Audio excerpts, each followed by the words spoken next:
The cold wind pushed through the broken window of the tiny room where Margaret O'Sullivan sat on her thin mattress. Boston in 1887 was not kind to women like her. At 24, she looked older than her years. Her brown hair, once shiny and full, now hung limp around her pale face. Dark circles under her green eyes told the story of too many sleepless nights. Margaret touched her left cheek gently. The bruise was 3 days old now, turning from purple to yellow. She had tried to cover it with the little bit of face powder she owned, but it still showed. Mrs. Henderson from next door had seen it yesterday and asked no questions. In this part of Boston, people learned not to ask about bruises. The small room she called home was all she could afford on her factory wages. A bed, a chair, a tiny table, and a wash basin were all the furniture she owned. On the table sat a half-eaten piece of bread and a cup of cold tea. She had learned to make food last. Sometimes it had to stretch for days. Margaret's life had never been easy. Her earliest memories were of her father coming home drunk, shouting at her mother. When her mother died of sickness when Margaret was 12, things got worse. Her father blamed her for everything. If the soup was cold, it was her fault. If he lost money gambling, somehow that was her fault too. The hitting started then and never stopped. When she turned 18, Margaret thought she had found a way out. Mr. Peterson, the floor manager at the textile factory where she worked, had paid special attention to her. He was older, maybe 40, with a thick mustache and fancy clothes. He told her she was pretty, that she deserved better than the factory life. "I'll take care of you," he had promised. "We'll get married and you'll never have to worry about money again." Margaret had believed him. She was young and desperate for kindness. But Peterson never married her. Instead, he moved her to a small room above his cousin's shop and visited when he wanted. When she asked about marriage, he would get angry. When she tried to leave, he would find her and bring her back. The promises turned to threats. The gentle words became cruel ones. For 3 years, Margaret lived like a prisoner. Peterson controlled her money, her friends, even what she could eat. If she spoke to other men, even to buy bread, he would punish her. If she smiled too much at work, he would say she was trying to find someone else. Nothing she did was right. The worst part was not the hitting or the shouting. It was how he made her feel like she was nothing, like she was lucky he paid any attention to her at all. He would say things like, "And who else would want you? And you should be grateful I don't throw you out on the street." After 3 years, Margaret finally escaped. Peterson had been drinking heavily one night and fell asleep. She took the few coins she had hidden and ran. She found the tiny room where she now lived and got work at a different factory. For 6 months she had been free, but she was also alone and scared. Every day at the factory was the same. She stood at her machine for 12 hours, sewing pieces of cloth together. The noise was terrible, and the air was thick with cotton dust that made everyone cough. The other women were kind enough, but everyone was too tired to talk much. At the end of the day, Margaret would walk home through the dirty streets, buy whatever cheap food she could find, and sit alone in her room. The loneliness was almost as bad as the fear. Margaret had no family left, no real friends, and no hope that life would get better. Sometimes she would sit by her window and watch the families walking below, mothers with children, husbands and wives walking arm in arm. She wondered what it would be like to have someone care about her, really care. One evening, as Margaret sat mending a tear in her only good dress, she heard Mrs. Henderson talking loudly in the next room. Mrs. Henderson was a widow who had lived in the building longer than anyone. She knew everyone's business and wasn't shy about sharing it. "Mary Kelly from downstairs is leaving," Mrs. Henderson was telling someone. "She's going west to marry a man she's never met. Can you believe it? A mail-order bride at her age." Margaret stopped sewing and listened closer. She answered an advertisement in the newspaper. Mrs. Henderson continued, "Some rancher in Montana Territory needs a wife. Says he'll pay for the train ticket and everything. Mary says she's tired of working in the factories. She wants a real life." That night, Margaret couldn't sleep. She kept thinking about what Mrs. Henderson had said. A mail-order bride. She had heard of such things but never really thought about it. Women who married men through letters, moving far away to start new lives. The next day, Margaret asked Mrs. Henderson about it during their break at work. "Oh yes, dear," the older woman said. "There are advertisements in the papers all the time. Men out west need wives and there aren't enough women there. They write letters back and forth, and if they like each other, the woman goes west to get married." "But isn't it dangerous?" Margaret asked. "Going to marry a stranger?" Mrs. Henderson shrugged. Everything's dangerous for women like us, honey. At least this way you might get a real home and a husband who has to treat you decent, better than working in these awful factories until you die. That evening, Margaret walked to the newspaper office and bought a copy of the Boston Herald. Back in her room, she looked through the pages until she found the section Mrs. Henderson had mentioned. There they were, small advertisements from men looking for wives. Honest rancher seeks respectable woman for marriage. Montana Territory. Good home and steady life promised. Successful farmer, age 35, desires wife for companionship and help with homestead. Will pay travel expenses. Cattle rancher, quiet man seeks gentle woman for marriage. Simple life but comfortable. No drinkers or troublemakers. Margaret read each advertisement twice. These men seemed different from the men she had known. They talked about homes and comfort, not about what women owed them. One advertisement caught her attention more than the others. T. Whitmore, cattle rancher, Montana Territory, seeking wife for companionship and partnership. Quiet life on ranch. Honest woman preferred. Will provide safe home and respect. Write to Thomas Whitmore, Billings, Montana Territory. Something about the simple words touched her. Safe home and respect? When was the last time anyone had offered her either of those things? Margaret spent 3 days thinking about it. Could she really write to a stranger and ask to marry him? Was she brave enough to travel thousands of miles to a place she had never seen? What if this Thomas Whitmore was like Peterson, all promises at first but cruel later? But what was her choice?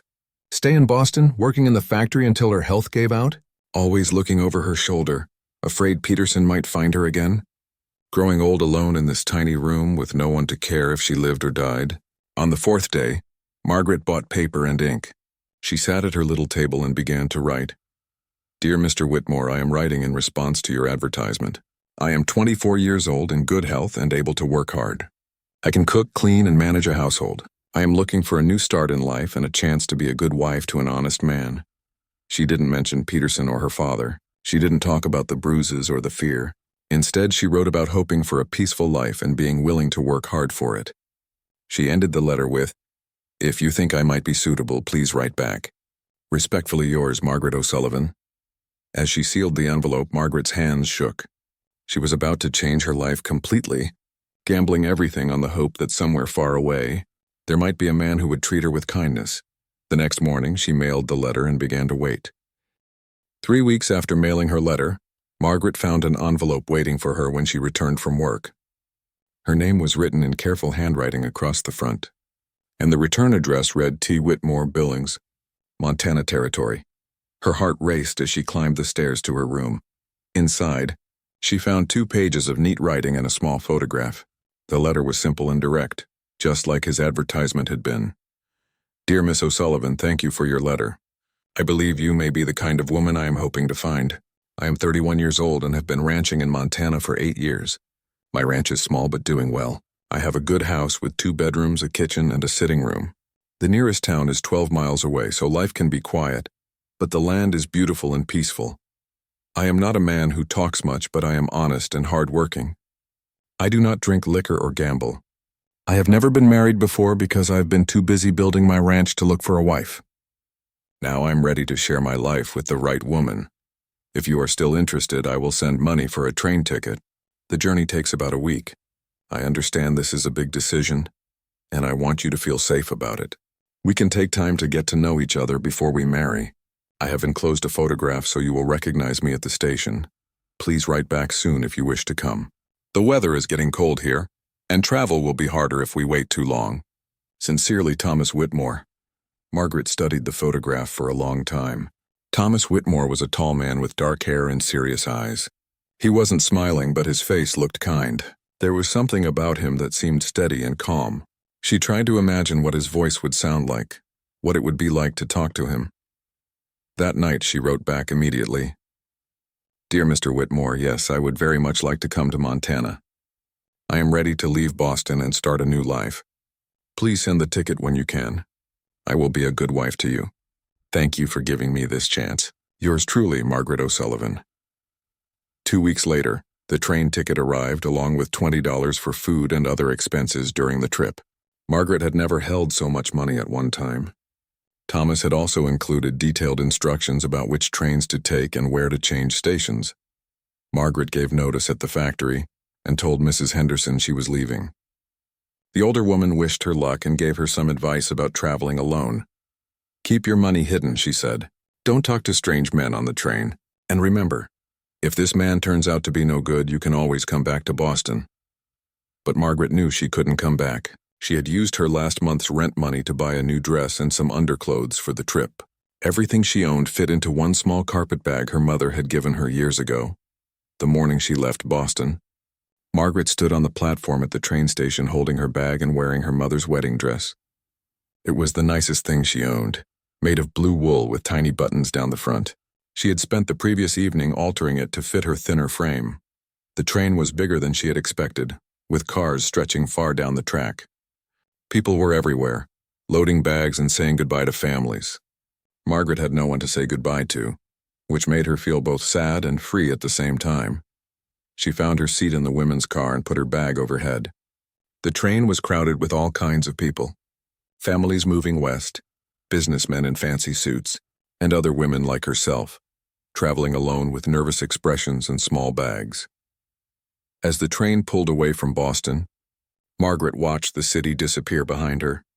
The factory where she had worked, the narrow streets where she had walked every day, the room where she had been so lonely.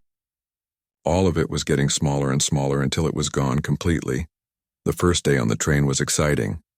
Margaret had never traveled anywhere before, and she pressed her face to the window to see everything. They passed through small towns and farmland, over rivers and through forests.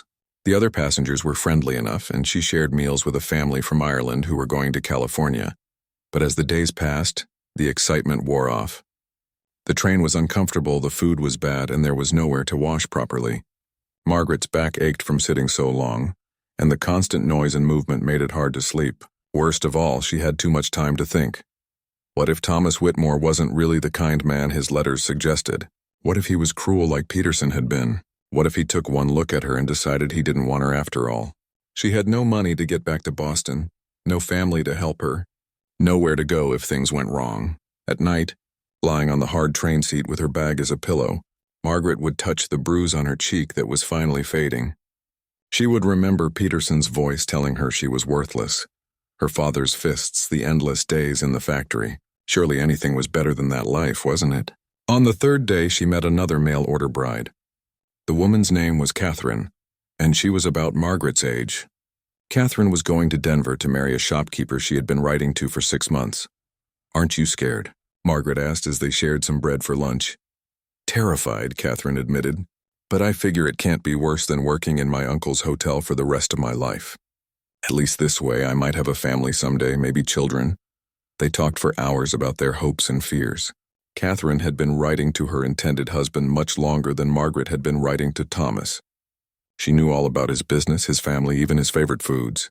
"You've only exchanged a few letters?" Catherine asked. "That seems risky," Margaret nodded. "But something about his letters felt honest. And I didn't have much choice. I had to get away from Boston." "Running away from something?" Catherine's voice was gentle, understanding. Margaret nodded but didn't give details. Catherine didn't push for more information. Both women understood that they were leaving difficult lives behind. On the fourth day, Catherine got off in Denver. Margaret watched through the window as she was met by a short, cheerful-looking man who swept her into a big hug. They looked happy together, and Margaret felt hopeful watching them. As the train continued west, the landscape changed completely. The rolling hills became flat plains that stretched forever. Mountains appeared in the distance, bigger than anything Margaret had ever imagined. The sky seemed enormous, nothing like the narrow slice of it she had seen between Boston's tall buildings. Other passengers got off at various stops, and new people got on. Margaret began to feel very alone as familiar faces disappeared. She practiced what she would say to Thomas when she met him, but everything sounded wrong in her head. On the 6th day, they reached the Montana Territory. The land here was wild and beautiful, with tall grass waving in the wind and cattle scattered across huge fields. Margaret had never seen so much open space. It was both wonderful and frightening. As the train pulled into Billings, Margaret's stomach filled with butterflies. She checked her reflection in the train window, smoothing her hair and making sure her dress looked neat. Her hands were shaking as she gathered her bag. The platform was much smaller than the one in Boston, with only a handful of people waiting. Margaret stepped off the train and looked around anxiously. Then she saw him. Thomas Whitmore stood apart from the other people, just as he had looked in his photograph. He was taller than she had expected, with broad shoulders and weathered hands. He wore a clean shirt and dark pants, and his hair was combed back neatly. When he saw her, he removed his hat and walked toward her. "Miss O'Sullivan?" His voice was deep and quiet, with no anger or harshness in it. "Yes, Mr. Whitmore?" She was surprised by how nervous she sounded. "Welcome to Montana." He smiled then, just a small smile, but it reached his eyes. "How was your journey?" "Long," she said, then worried that sounded rude. "But interesting. I've never seen country like this before." "It takes some getting used to," he agreed. "May I take your bag?" She handed it to him, noticing how gently he took it from her. His movements were careful and calm, nothing like the rough, demanding men she had known. "I have a wagon just over here," he said, leading the way. "It's about an hour's ride to the ranch." "Are you hungry, tired?" "A little of both," she admitted. "We'll stop at the hotel for some dinner before we head out, if that's all right with you." Margaret was surprised that he was asking what she wanted instead of just telling her what they would do. "That sounds nice, thank you."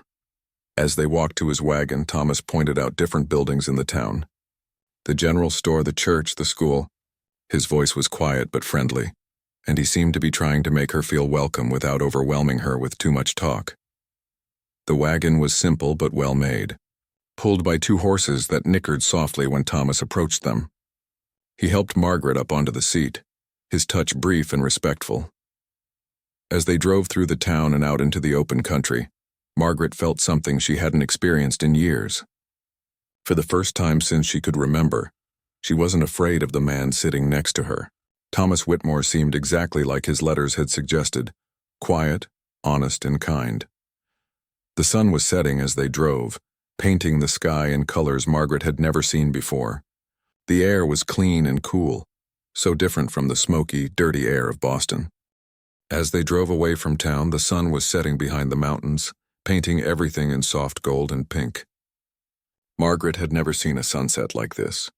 In Boston, the tall buildings blocked most of the sky, and what she could see was usually gray with smoke from the factories. Here, the sky stretched from one end of the world to the other, bigger than she had ever imagined possible. "It's beautiful," she said softly, more to herself than to Thomas. "Wait until you see it in the morning," he replied. "The sunrise over the plains is something special." They rode in comfortable silence for a while. Margaret was grateful that Thomas didn't seem to feel the need to fill every moment with conversation. She had been around men who talked constantly, usually about themselves, demanding attention and agreement with everything they said. Thomas seemed content to let her take in the new landscape at her own pace. The road was just two tracks worn by wagon wheels, winding through grassland that stretched as far as she could see. Occasionally, they would pass cattle grazing peacefully, and Thomas would point them out. "Those are some of mine," he would say, or, "That's Johnson's herd. Good neighbor. Helps out when we need extra hands." Margaret was surprised to hear him speak positively about his neighbors. In Boston, people mostly complained about each other or minded their own business. The idea of neighbors actually helping each other was new to her. As full darkness fell, she began to see lights in the distance. "Is that your ranch?" she asked. "Our ranch," Thomas corrected gently. "And yes, that's home." The house came into view as they got closer, and Margaret was amazed. She had expected something small and rough, maybe just a cabin. Instead, she saw a proper house with windows glowing warmly and smoke coming from the chimney. It wasn't fancy, but it looked solid and welcoming.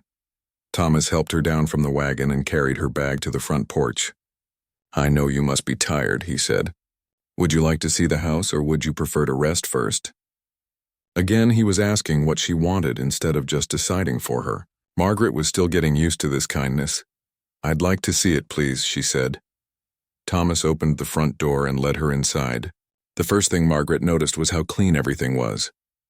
The main room had a stone fireplace with a fire burning, two comfortable-looking chairs, and a small table. The floors were wood, swept clean and covered with simple rugs. Shelves along one wall held books, and she could see a kitchen through an open doorway. "This room gets good light in the mornings," Thomas explained. "I do most of my reading here in the evenings. The kitchen is through there, and there are two bedrooms down that hall." He led her to the bedrooms, stopping at the first door. This one is yours, he said, setting her bag down inside. I'll be using the other one. Margaret stepped into the room and looked around in wonder. It had a real bed with a thick quilt, a dresser with a mirror, and a window that looked out toward the mountains. There was even a washstand with a pitcher and basin. It's lovely, she said, meaning it completely. Much nicer than I expected. I'm glad you like it. Thomas seemed genuinely pleased by her reaction. I know this is all strange for you. We can take as much time as you need to get comfortable here. There's no rush about anything. Margaret understood what he was trying to say without making her uncomfortable. He wasn't going to pressure her into being a wife in all ways until she was ready. This was another kindness she hadn't expected. Thank you, she said, for everything. The room, the house, bringing me here. I know this is strange for you too. Maybe strange, Thomas agreed, but good strange. It's been quiet here for a long time. Too quiet, maybe. That night, Margaret lay in the comfortable bed and listened to the sounds of her new home. There was wind in the grass, the distant sound of cattle, and the settling noises of the house itself. But there were no sounds of anger, no shouting or breaking things, no footsteps that made her heart race with fear. For the first time in years, she fell asleep without being afraid. She woke to sunlight streaming through her window and the smell of coffee and bacon. For a moment, she couldn't remember where she was. Then it all came back. The train, meeting Thomas, this beautiful house that was supposed to be her home now. She dressed quickly and went to the kitchen where she found Thomas cooking breakfast. He looked up when she entered and smiled. Good morning. I hope I didn't wake you. I'm used to getting up early. What time is it?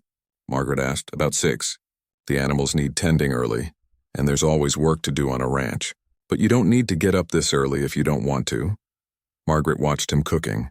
His movements were sure and practiced, and she realized he had been taking care of himself for a long time. I'm used to early mornings too, she said. The factory started at 5.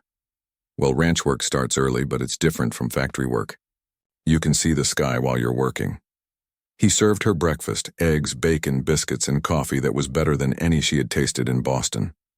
They ate together at the kitchen table, and Thomas told her about the daily routine on the ranch. I'll show you around this morning if you'd like, he offered. Introduce you to the horses and show you where everything is. You don't have to help with the work if you don't want to, but some people find it interesting. I'd like to help, Margaret said quickly. I'm used to working and I want to be useful here. Thomas nodded approvingly. Good. There's always plenty to do and I could use the help. But we'll start slow. No point in overwhelming you the first day. After breakfast, Thomas showed her around the ranch. The barn was bigger than her entire apartment in Boston had been, filled with the sweet smell of hay. The horses were beautiful, and Thomas introduced each one by name as if they were people. This is Belle, he said, patting a brown mare's neck. She's gentle and smart, good for someone learning to ride.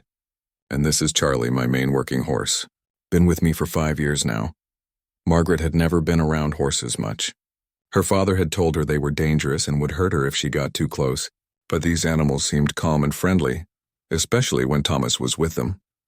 Can I touch her? She asked, looking at Belle.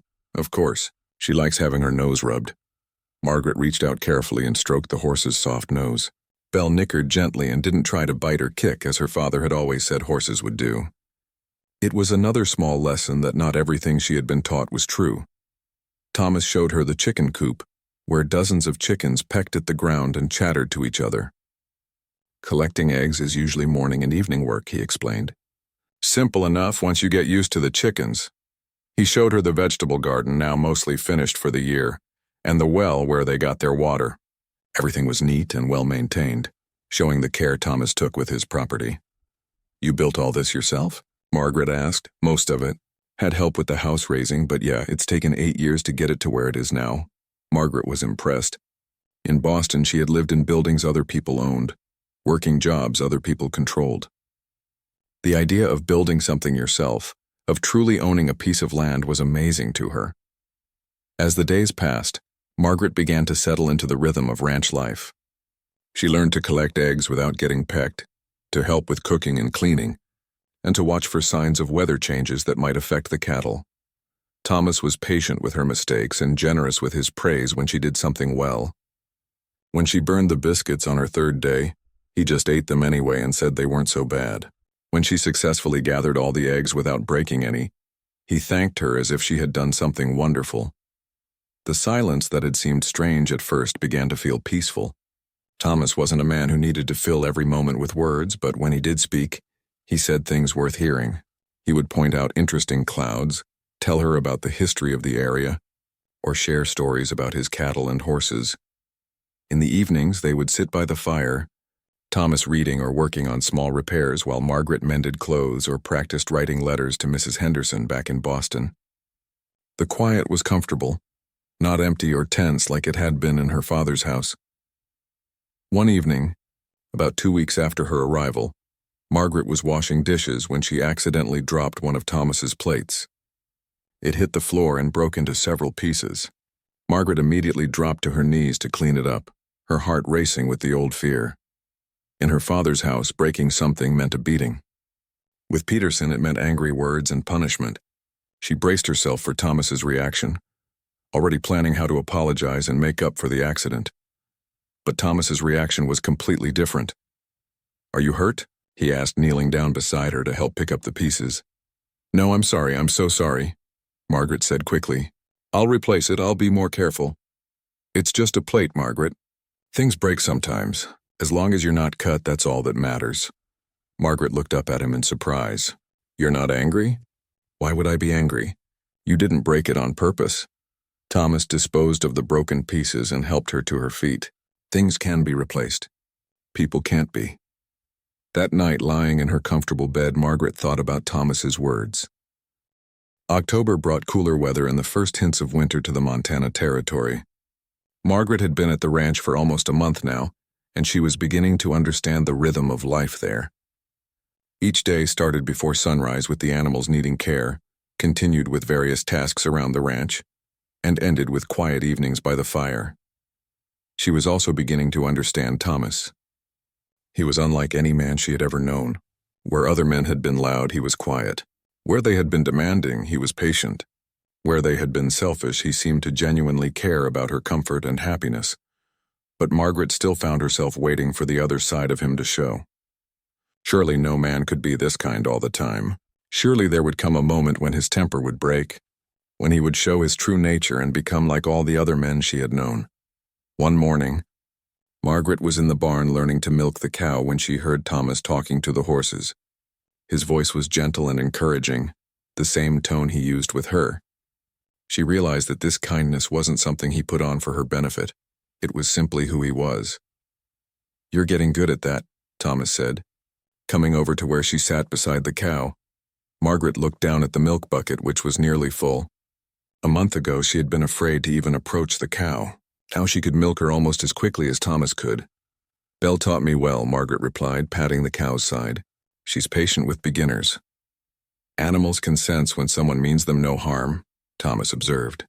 "Belle knew you were trustworthy from the start." Margaret thought about that as she carried the milk to the house. In Boston, she had always felt like she was surrounded by danger.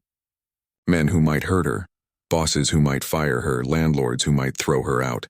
Here even the animals seemed to sense that she was safe. That afternoon, Thomas asked if she would like to learn to ride a horse.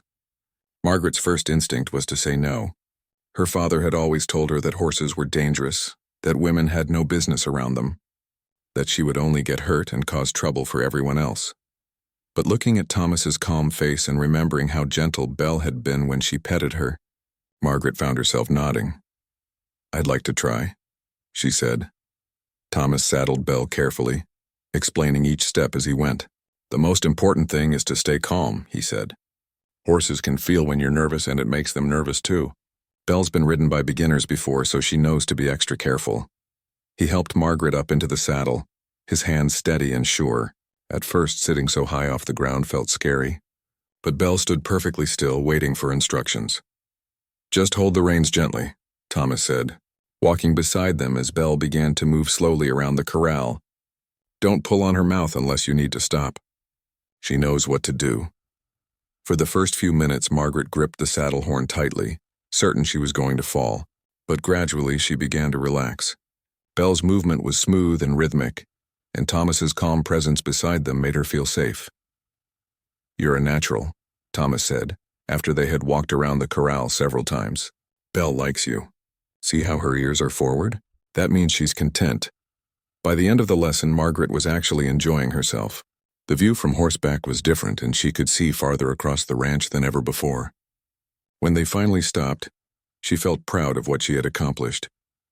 "Tomorrow we can try riding out to check on the cattle," Thomas suggested. "If you'd like to."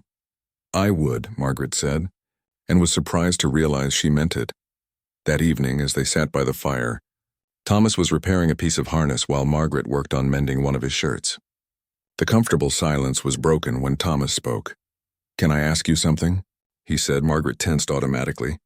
In her experience, when men asked if they could ask something, it usually meant trouble. "What is it?" "You don't have to answer if you don't want to," Thomas said quickly, noticing her reaction. "I was just wondering about Boston. You seem like you didn't have an easy time there." Margaret's hand stopped moving on the shirt. She had been dreading this conversation, knowing that eventually Thomas would want to know about her past. What would he think when he learned the truth?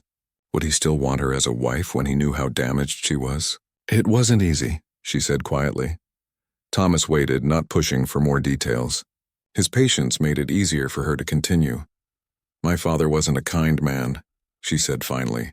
"After my mother died, he blamed me for everything that went wrong in his life. And then later, there was a man at the factory who said he cared about me, but he didn't.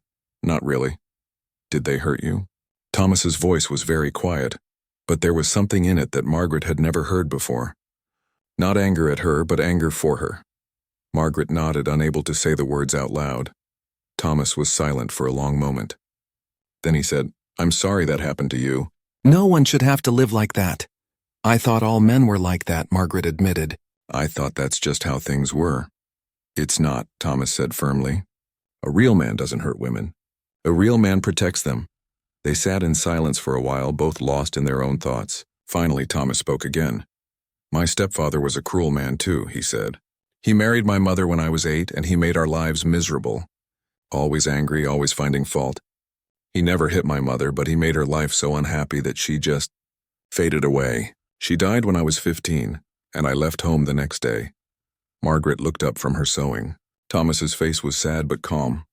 "That's why I came out here," he continued. "I wanted to build something peaceful, something good. I never wanted to live around anger and fear again."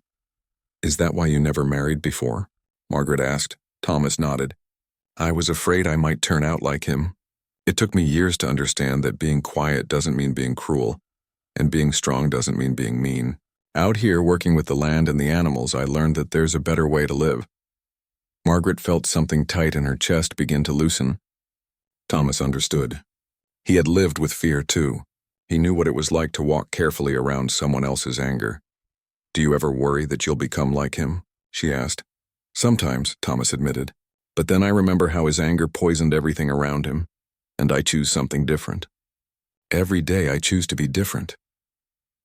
The next morning, Margaret woke to the sound of shouting outside. For a moment, the old fear gripped her and she lay frozen in bed. Then she realized it wasn't angry shouting. It was Thomas calling to someone. She dressed quickly and went outside to find Thomas talking to a neighbor, Mr. Johnson, whose ranch was about 5 miles away. Johnson's horse looked tired and both men seemed worried. "What's wrong?" Margaret asked. "Some of Johnson's cattle got spooked by something and broke through his fence," Thomas explained. "They scattered across about 10 miles. He needs help rounding them up before the weather turns bad." "Of course I'll help," Margaret said immediately. Thomas looked surprised. "It'll be a long day in the saddle, and we might not be back until after dark." "I can do it," Margaret said with more confidence than she felt. "Belle and I are getting along well," Thomas smiled. "All right then, let's get the horses ready." The cattle roundup was harder work than Margaret had expected. They rode for hours across rough country, searching for scattered cattle and driving them back toward Johnson's ranch. Margaret's legs ached from being in the saddle so long, and her hands were sore from holding the reins. But she also felt a sense of pride and accomplishment she had never experienced before. She was helping, really helping with important work. When she spotted a group of cattle hidden in a grove of trees, Johnson praised her sharp eyes. When she managed to turn a stubborn steer back toward the herd, Thomas grinned and called her a natural cowhand. By the time they returned all the cattle to Johnson's ranch, the sun was setting and Margaret was exhausted, but she was also happier than she could remember being. Thank you both, Johnson said as they prepared to head home. Couldn't have done it without your help. Margaret, you've got good instincts for this work. On the ride home, Thomas was quiet at first. Then he said, You did real well today. Johnson's right, you have good instincts. I liked it, Margaret admitted. I liked feeling useful, like I was doing something that mattered. You matter, Thomas said simply. Everything you do matters. That night, Margaret fell asleep thinking about Thomas's words. In Boston, she had felt invisible, worthless, like she could disappear and no one would notice. Here, she was beginning to feel like she belonged, like she had value beyond just what she could do for other people. A few days later, they rode into town for supplies. Margaret had been nervous about meeting the townspeople, wondering what they would think of Thomas's mail-order bride. But everyone they met was friendly and welcoming. At the general store, the owner's wife, Mrs. Cooper, introduced Margaret to several other women. They invited her to join their quilting circle and asked if she would be interested in helping with the church social next month. It's nice to have another woman in the area, Mrs. Cooper said. We're a small community, but we look after each other. On the way home, Margaret told Thomas about the invitations. Is it all right if I join the quilting circle? She asked. November arrived with the first real taste of winter. The mornings were crisp and cold, with frost covering the grass and ice forming on the water troughs. Margaret had never experienced weather quite like this. Boston winters were cold and wet, but here the air was dry and clean, and the snow that began to fall was soft and white instead of the gray slush she was used to. Thomas had been preparing for winter since Margaret arrived. They had chopped and stacked wood for the fireplace, stored extra feed for the animals, and made sure the house was sealed against the cold. Margaret helped where she could, learning new skills every day. She was beginning to feel more confident in her new life. The work was hard but satisfying, and she was getting stronger. Her hands, which had been soft from factory work, were now calloused from ranch work. She could milk the cow, collect eggs, cook meals, and even help with some of the lighter cattle work. Most importantly, her fear was slowly fading. She no longer jumped when Thomas came into a room unexpectedly. She didn't flinch when he reached past her to get something from a shelf. The constant tension she had carried for years was beginning to ease. But she still hadn't told Thomas everything about her past. She had shared pieces of it, but not the worst parts. Not about how Peterson had controlled every aspect of her life, or about the nights when her father had been so drunk and angry that she had hidden in the cellar until morning. Some things still felt too shameful to say out loud. The test of her new sense of safety came on a Tuesday evening in mid-November. Margaret was in the kitchen preparing dinner when she heard the wind picking up outside. At first, she didn't pay much attention.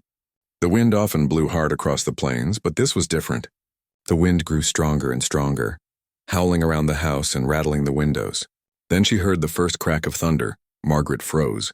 Thunder in November was unusual, but what made her blood run cold was the sound. It was exactly like the storms that had terrified her as a child. When her father would drink and rage while the thunder crashed overhead. Another flash of lightning lit up the kitchen, followed immediately by a deafening crack of thunder. Margaret dropped the spoon she was holding and backed against the wall, her heart racing. The storm grew worse quickly. Rain began pelting the windows and the thunder became constant. Each crash made Margaret jump, and soon she was trembling uncontrollably. All the old fear came flooding back as if she had never left Boston at all. She could hear her father's voice in her memory, shouting over the thunder about how the storm was somehow her fault, how everything bad that happened was because of her. She could see Peterson's face when he was angry, could feel the helplessness of having nowhere to run. Without thinking, Margaret ran from the kitchen and straight to the pantry, a small room with no windows where she had often hidden as a child. She squeezed herself into the corner behind the flour barrels and pulled her knees up to her chest, just as she used to do when she was little. The thunder seemed even louder in the small space, echoing off the walls. Margaret covered her ears and closed her eyes, but she couldn't shut out the memories that came flooding back with each flash of lightning. She didn't know how long she had been hiding when she heard Thomas calling her name. Margaret, where are you? She couldn't answer. Her throat felt closed up and she was shaking too hard to speak. Margaret? His voice was closer now and she could hear him moving through the house looking for her. When he found her in the pantry, curled up behind the barrels, Margaret expected him to be angry. Men didn't like it when women acted weak or scared. They wanted women to be useful and calm, not cowering in closets like children. But Thomas didn't sound angry. He sounded worried. "There you are," he said softly. "Are you hurt?" Margaret shook her head but couldn't look at him. She was embarrassed and ashamed of her fear. "It's the storm, isn't it?" Thomas asked gently. Margaret nodded, still unable to speak. "Can I come sit with you?" She nodded again, and Thomas carefully moved some of the barrels aside so he could sit down beside her in the small space. He didn't try to touch her or make her move. He just sat there quietly while the storm raged outside. "My mother was afraid of storms too," he said after a while. "Her father used to lock her outside during thunderstorms when she was little, said it would make her tougher. Instead, it just made her terrified of them for the rest of her life." Margaret slowly raised her head to look at him. In the dim light of the pantry, Thomas's face was kind and understanding. "When I was young," Thomas continued, "I used to sit with her during storms. We'd go to the cellar and I'd tell her stories, or we'd play simple games until the thunder stopped. It helped her feel less alone." "Your stepfather didn't like that?" Margaret asked, her voice barely a whisper. "He thought it was foolish, said we were both too weak, that we needed to toughen up. But I figured there were already enough hard things in the world. No point in making someone face their fears alone if you could help them." They sat in silence for a while, listening to the thunder. Margaret found that having Thomas there did make it less frightening. His calm presence seemed to create a buffer between her and the storm. "Want to tell me about it?" Thomas asked quietly. Margaret took a shaky breath. "My father, when there were storms like this, he would get drunk and angry. He'd say terrible things, break things. Sometimes he'd—" She stopped, unable to continue. "Sometimes he'd hurt you," Thomas finished gently. Margaret nodded. "And later, with Peterson, he would get angry during storms too. Said I was being stupid for being scared. Said I was just trying to get attention. He would—" She shook her head, not wanting to remember. "He would punish you for being afraid," Thomas said. "Yes. So I learned to hide. Storms meant pain, so I would find small places to hide until they were over." Thomas was quiet for a moment. Then he said, "I'm sorry they did that to you. Being afraid of storms is normal. Lots of people are scared of thunder and lightning. There's nothing wrong with you for feeling that way." Margaret looked at him in surprise. "You're not angry that I'm being foolish?" "Why would I be angry? You're not hurting anyone by being scared, and you're not being foolish. You're having a normal reaction to something that reminds you of bad times." As they sat there, Margaret began to tell Thomas more about her past. Not all of it, but more than she had ever told anyone. She told him about hiding in the cellar during her father's rages, about how Peterson had made her feel like everything she did was wrong, about the constant fear that had shaped her entire life. Thomas listened without judgment, occasionally asking gentle questions but never pushing for more than she was ready to share. When she told him about the night Peterson had locked her out of their room during a storm, leaving her to huddle in the hallway until morning, Thomas's jaw tightened with anger, but his voice remained calm and kind. "No one should have treated you that way," he said. "No one. I know that now," Margaret said. "But for so long I thought that's just how things were. I thought I deserved it somehow." "You didn't deserve any of it," Thomas said firmly. "None of it was your fault." The storm began to ease as they talked. The thunder became more distant and the rain softened from a pounding to a gentle patter. Margaret realized she was no longer shaking. "Feeling better?" Thomas asked. Margaret nodded. "I am. Thank you for sitting with me, for not making me feel stupid about it. You're not stupid. You're one of the strongest people I know." "Strong?" Margaret was surprised. "I don't feel strong. Strong people don't hide in pantries. Strong people survive," Thomas corrected. "Strong people find ways to protect themselves when no one else will. Strong people pick themselves up and start over in a new place with new people. That's exactly what you did." Margaret had never thought of herself as strong before. She had always felt weak, broken, damaged. But looking at it through Thomas's eyes, maybe her survival had required more strength than she had realized. "I have storms too, you know," Thomas said quietly. "What do you mean?" "Things that bring back bad memories. The smell of whiskey makes me feel sick because that's what my stepfather smelled like when he was meanest. Loud arguments make me want to leave the room. Men who yell at their animals or their families make me angry in ways that surprise me." Margaret was amazed that Thomas would share this with her. In her experience, men never admitted to being affected by their past. They pretended to be strong and untroubled by everything. "How do you handle it?" she asked. "I remind myself that I'm not there anymore, that I'm safe now, that I can choose how to react instead of just letting the fear control me. It gets easier with time, but it takes practice. Does it ever go away completely?" Thomas considered this. "I don't think so. But it gets quieter, and having people around who understand helps a lot." By the time they finally left the pantry, the storm had passed completely. Margaret felt drained but also oddly relieved. For the first time in her life, she had shared her fears with someone who didn't judge her for them. Over the next few days, Thomas continued to treat her exactly the same as he always had. He didn't act like she was fragile or broken. He didn't refer to her breakdown during the storm or treat her like an invalid. Instead, he simply continued to be kind and patient, showing her through his actions that one moment of vulnerability hadn't changed how he saw her. December brought the first heavy snow to the ranch, transforming the landscape into something magical.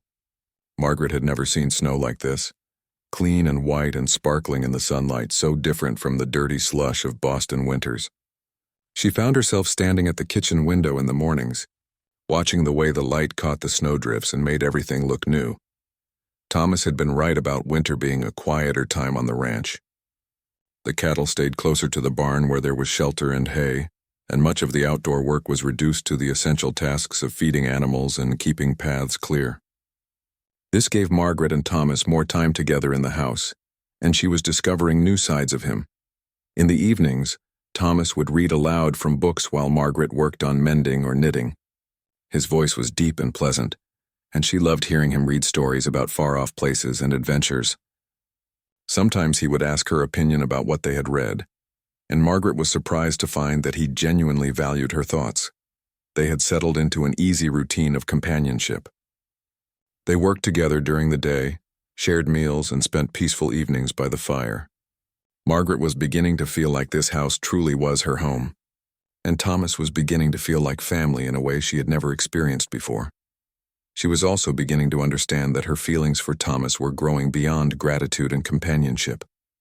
She found herself watching his hands as he worked, noticing the way he moved with quiet confidence. When he smiled at something she said, it made her heart feel warm in a way that was both wonderful and frightening. But Margaret was afraid to hope for too much. Their marriage was still mostly a practical arrangement, a partnership for mutual benefit. Thomas was kind to her, but she didn't know if he felt anything deeper than friendship. And she was still learning to trust her own feelings after so many years of having them twisted and manipulated. The test of everything they had built together came on a cold Tuesday in mid-December. Margaret was in the barn feeding the chickens when she heard the sound of a horse approaching the house. Visitors were rare in winter, so she walked to the barn door to see who it might be. What she saw made her blood turn to ice. A man in a dark coat was dismounting from a tired-looking horse. Even from a distance, Margaret recognized the way he moved, the set of his shoulders, the arrogant way he carried himself. It was Peterson. Margaret's first instinct was to run.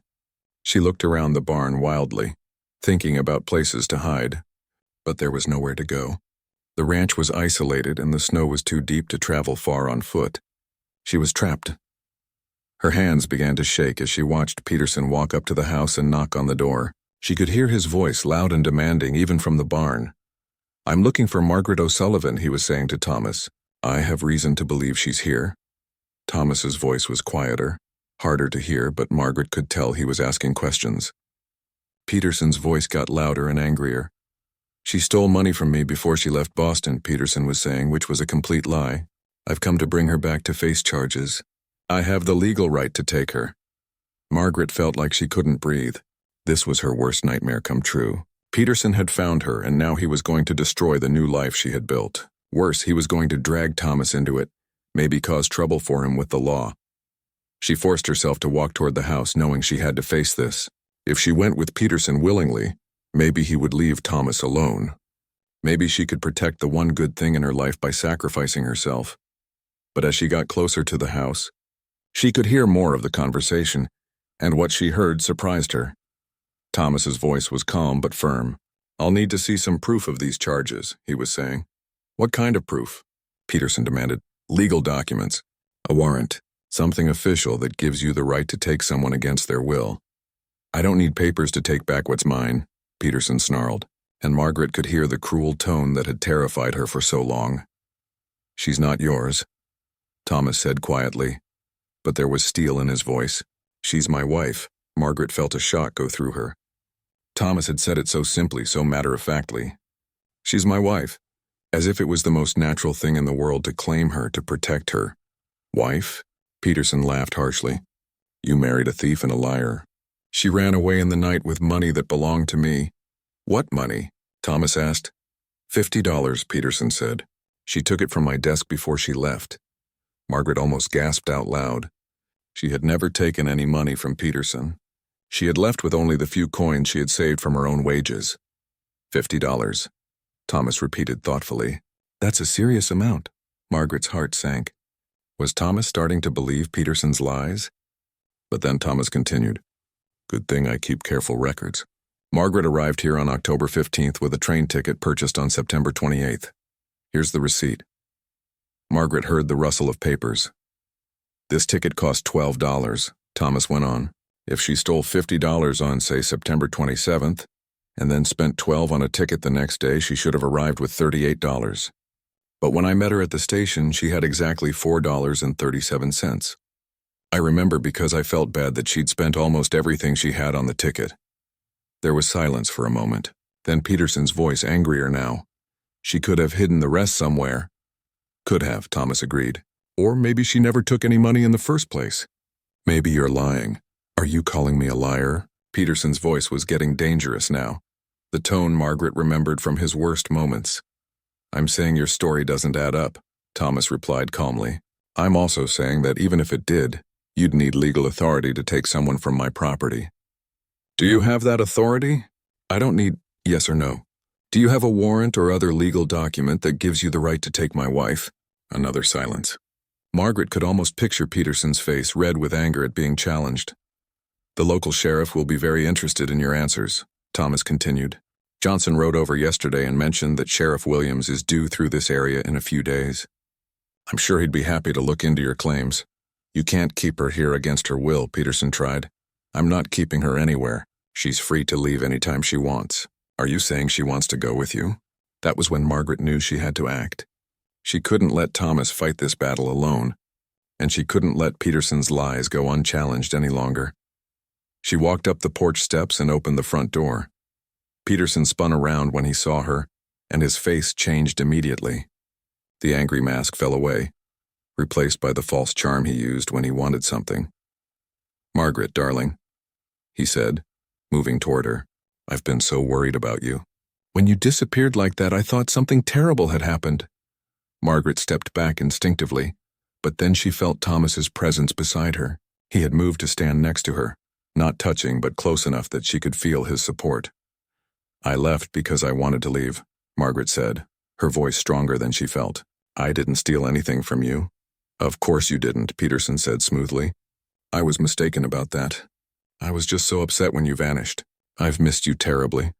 It was the same manipulation he had always used, switching between threats and false affection depending on what he thought would work. Margaret had fallen for it before, but not anymore. I don't want to go back to Boston, she said clearly. I want to stay here with my husband. Peterson's face darkened. Don't be ridiculous. You can't possibly prefer this primitive life to what I offered you. What you offered me wasn't a life, Margaret said. It was a prison. I gave you everything, Peterson snapped, his mask slipping further. A place to live, clothes, food. You were nothing when I found you, and you're nothing now. That's enough, Thomas said quietly, but his voice carried a warning that made Peterson take a step back. She's coming with me, Peterson declared, reaching for Margaret's arm. But Thomas moved between them so smoothly that Peterson's hand closed on empty air. No, Thomas said simply. She's not. For a moment, the two men faced each other in silence. Peterson was taller and heavier than Thomas, but Thomas had something Peterson didn't. Absolute certainty that he was in the right. You have no legal claim to her, Thomas continued. You have no proof of any crime. You have no authority to take anyone from my property, and most importantly, she doesn't want to go with you. This isn't over, Peterson said, his voice full of ugly threats. Yes, it is, Thomas replied calmly. It's completely over. If you come back here, I'll have you arrested for trespassing. If you try to contact my wife again, I'll make sure the sheriff knows about your history of bothering women who don't want your attention. Peterson looked from Thomas to Margaret and back again. Margaret could see him trying to decide if he could intimidate Thomas the way he had intimidated her. But Thomas stood perfectly still, perfectly calm and perfectly unmovable. Finally, Peterson turned and stomped toward his horse. You'll regret this, he called back. Both of you. I doubt it, Thomas said quietly. They watched Peterson ride away until he disappeared over a hill. Only then did Margaret realize she was shaking. Are you all right? Thomas asked gently. The confrontation with Peterson had changed something fundamental in Margaret. In the days that followed, she found herself walking taller, speaking more freely, and making decisions with a confidence she had never possessed before. Watching Thomas defend her so completely had shown her something important. She was worth defending. She mattered. Winter deepened around the ranch, but inside their home, Margaret felt like spring was beginning. The fear that had been her constant companion for so many years was still there, but it no longer controlled her every thought and action. She was learning to live with it rather than being ruled by it. Thomas seemed to sense the change in her too.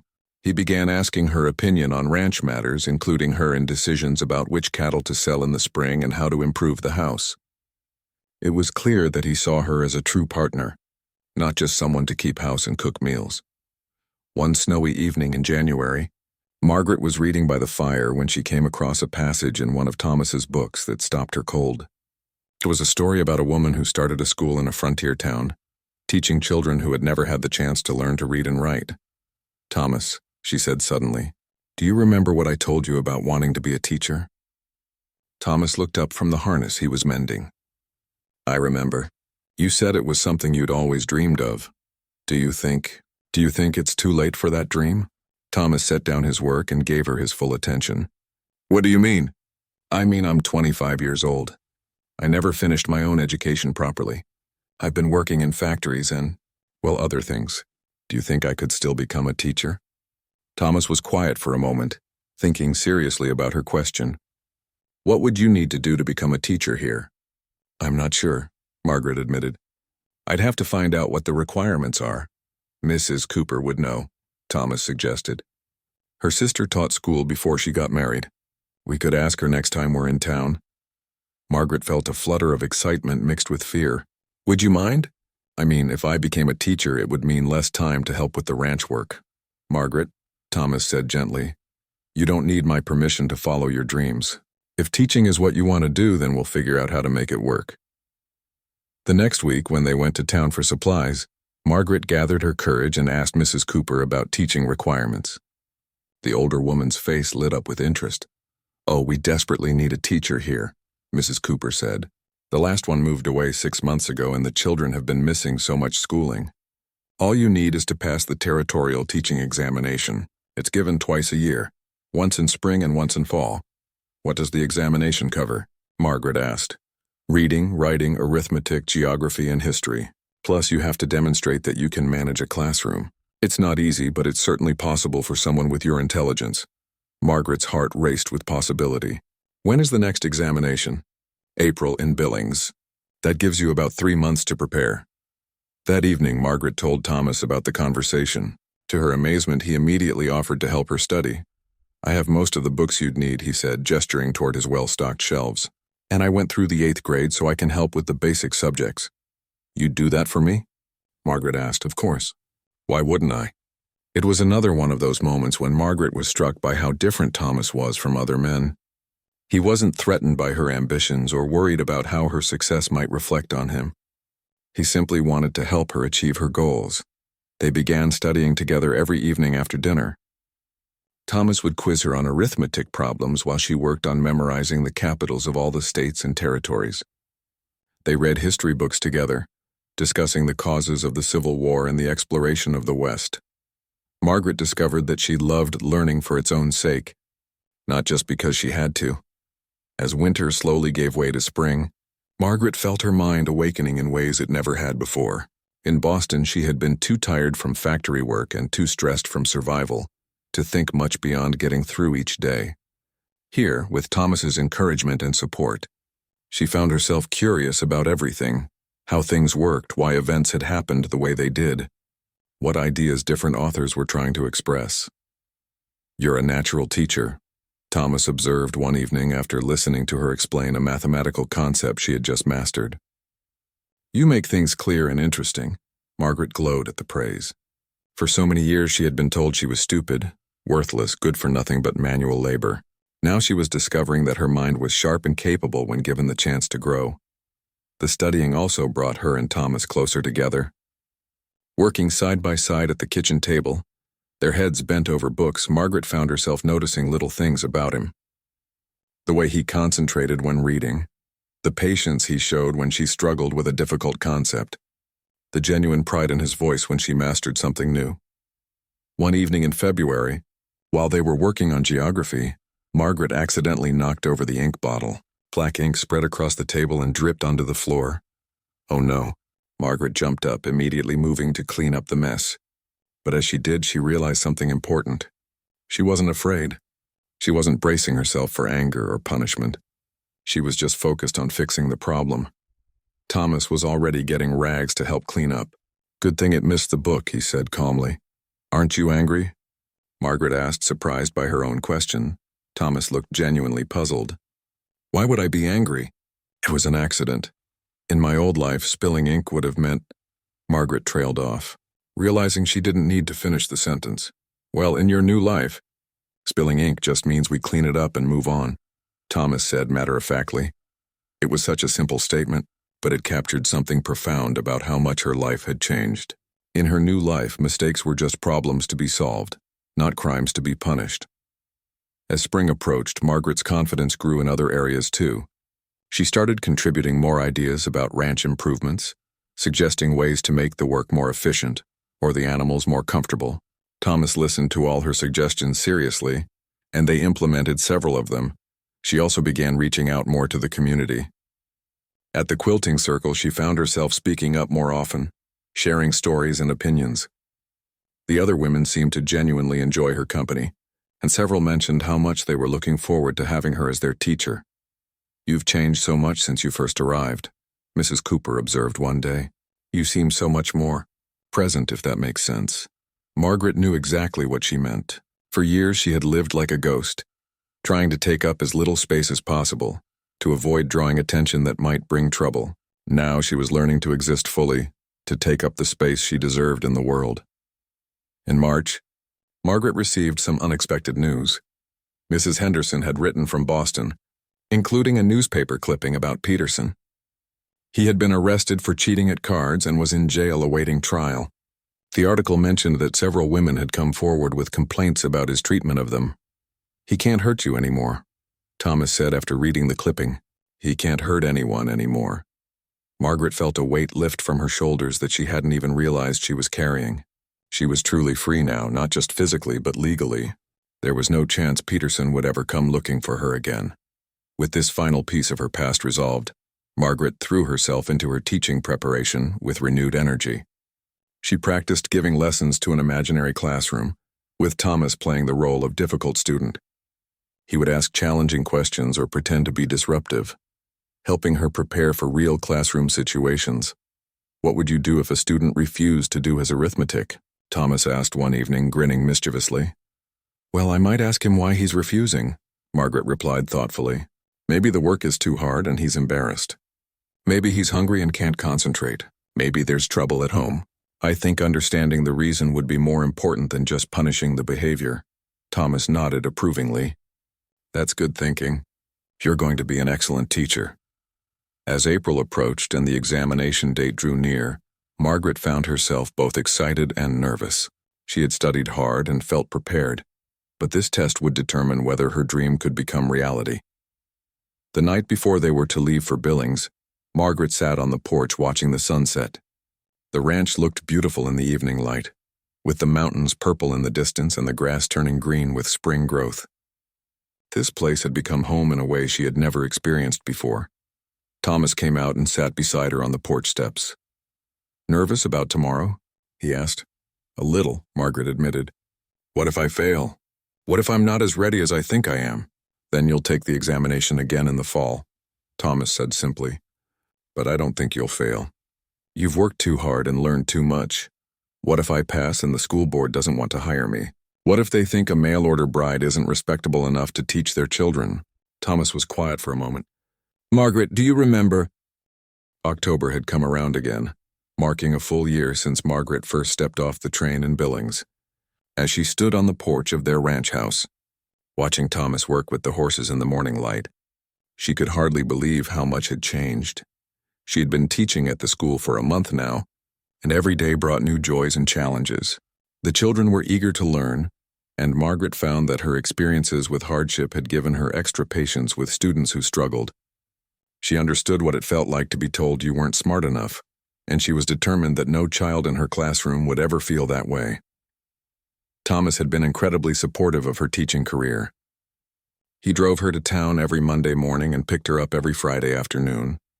During the week, she stayed in the small room behind the schoolhouse. But weekends were spent at the ranch, working alongside Thomas and sharing stories about their respective weeks. The arrangement worked perfectly. Margaret got to pursue her passion for teaching, while still being part of the ranch life she had grown to love. Thomas never complained about her absence during the week or made her feel guilty for having interests outside their home. This morning was special, though. It was October 15th, exactly 1 year since her arrival. Thomas had remembered the date and suggested they celebrate their unofficial anniversary by taking a ride out to check on the cattle in the far pasture. "Ready for our adventure?" Thomas asked, leading Belle and Charlie out of the barn. Margaret smiled as she took Belle's reins. A year ago, she had been terrified of horses. Now Belle felt like an old friend, and riding had become one of Margaret's favorite activities. They rode out across the ranch in comfortable companionship, watching the cattle grazing peacefully in the autumn sunshine. The leaves on the cottonwood trees along the creek were turning gold, and the air had that crisp, clean smell that Margaret had come to associate with home. "The Johnsons want to buy 20 head of cattle from us this spring," Thomas mentioned as they rode. "What do you think?" A year ago, Margaret would have been surprised that Thomas asked her opinion on business matters. Now it felt natural. She was his partner in every sense of the word. "The herd is doing well," she replied thoughtfully. "We could spare 20 head without hurting our breeding program. And the extra money would let us improve the barn like we've been talking about." Thomas nodded. "That's what I was thinking, too. We make a good team." They stopped for lunch by the creek, spreading a blanket on the grass and sharing the sandwiches Margaret had packed. As they ate, they talked about their plans for the future, improvements to the ranch, Margaret's goals for her students, their hopes for building an even stronger partnership. "I have something to tell you," Margaret said suddenly, feeling nervous about the words she was about to speak. Thomas looked at her with concern. "What is it?" "I love you," she said simply. "Really love you. Not just gratitude or companionship, but actual love. I wanted you to know." Thomas's face broke into the biggest smile she had ever seen from him. "I love you too," he replied. "I have for months now, but I didn't want to pressure you by saying it first." Margaret felt a warmth spread through her chest that had nothing to do with the autumn sunshine. Really. Margaret, you're the strongest, kindest, most amazing woman I've ever known. How could I not love you?" They sat there by the creek, holding hands and watching the water flow over the rocks. Margaret thought about all the fears she had carried for so long. Fear of men, fear of being hurt, fear of not being good enough. Thomas had helped her overcome every one of those fears, not by telling her they were foolish, but by showing her through his actions that she was safe and valued. "I want to be your wife in every way," Margaret said quietly. "Really and truly your wife." Thomas squeezed her hand gently. "Are you sure?" "There's no hurry, I'm sure. I've been sure for a while now, but I wanted to wait until I felt strong enough to choose it freely, not just because I was grateful or scared." "And you feel strong enough now?" Margaret nodded. "I feel like myself for the first time in my life. The real me, not the scared version or the version other people wanted me to be. And I choose you, Thomas. I choose this life, this love, this partnership." That evening, they held a small ceremony in their own front room. Thomas had ridden to town that afternoon to fetch the preacher, and Mrs. Cooper had come to serve as witness. It wasn't a big wedding, but it was exactly what Margaret wanted, simple, genuine, and surrounded by people who cared about her happiness. Margaret wore her mother's dress, the same one she had worn on the train from Boston, but now it represented something completely different. Then it had been a costume for a desperate escape. Now it was a symbol of joy and choice and love, freely given. When the preacher asked if she took Thomas to be her husband, Margaret's voice was clear and strong. "I do." When Thomas promised to love and honor her, Margaret knew he meant every word. She had seen his promises proven through months of kindness and patience and respect. That night, as they lay together in the bedroom that had become truly theirs, Margaret marveled at how different this intimacy was from anything she had experienced before. There was no fear, no sense of obligation or submission. There was only love and tenderness and the joy of two people choosing to share their lives completely. "No regrets?" Thomas asked softly, stroking her hair. "None," Margaret replied. "Only gratitude for how far we've both come." The next morning, Margaret woke before dawn as she always did. But instead of the old anxiety that used to greet her each day, she felt peaceful and content. She could hear Thomas breathing beside her, and through the window, she could see the first light of dawn painting the mountains pink. She thought about the scared young woman who had answered Thomas's advertisement a year ago. That woman had been looking for an escape, any escape, from a life that had become unbearable. She had hoped for safety and basic kindness, never dreaming that she might find genuine love and partnership. But Thomas had given her much more than safety. He had given her space to heal, encouragement to grow, and the freedom to become who she was meant to be.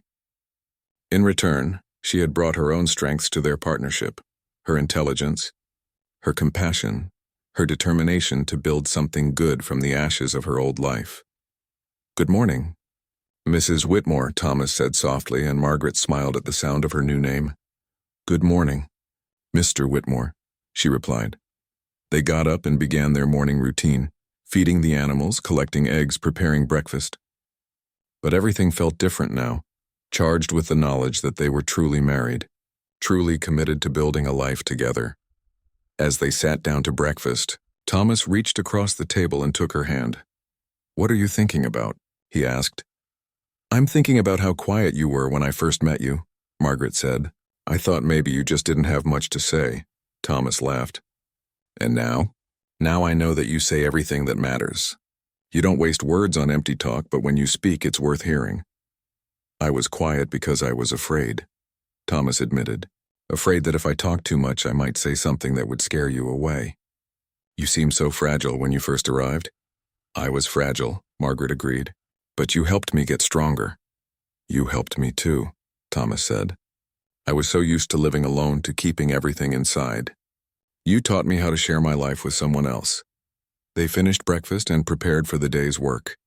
Margaret would be returning to town that afternoon for another week of teaching, but she no longer felt the separation as a hardship.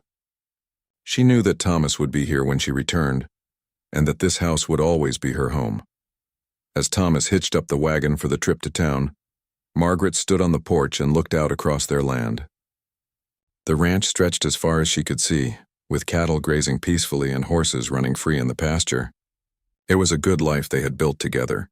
But more than the land or the animals or even the house, what made this place home was the love they had found together. Love that healed instead of hurt. Love that encouraged instead of controlled. Love that made both of them stronger and better than they had been alone. A year ago, Margaret had thought love was supposed to make you smaller, to require you to give up pieces of yourself to keep another person happy. Now she knew that real love did the opposite. It made you more yourself, not less. It gave you wings to fly instead of chains to bind you. "Ready?" Thomas called from the wagon. "Ready," Margaret replied, climbing up beside him. As they drove toward town, Margaret realized that this was what happiness felt like. Not the desperate relief of escaping something terrible, but the quiet joy of building something wonderful.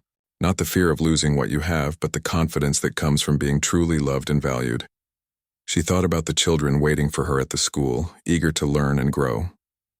She thought about the lesson plans she had prepared, the books she would read to them, the knowledge she would help them discover.